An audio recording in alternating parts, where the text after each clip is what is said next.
Hey guys, welcome back to Phone Tricks. In this video, we'll learn how to screen recording in Nothing Phone One smartphone. Before we start the video, I request you to subscribe our channel for more interesting phone videos. So in the Nothing Phone One, you need to first of all swipe down the quick panel, then swipe down again. Now you can see the option Edit. You need to click on the Edit. Swipe up again. Now you can see the option Screen Recording. So this one is the option. You need to click and hold and drag to the main quick panel. Now you can come back.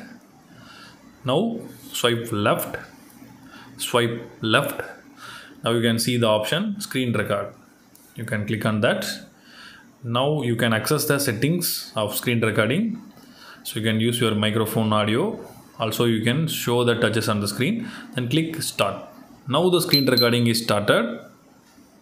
So the notification displayed here. So you can record your screen.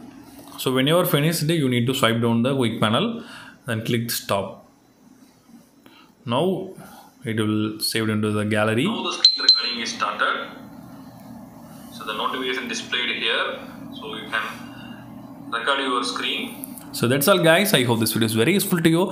If you like this video, hit thumbs up. See you next video. Bye bye.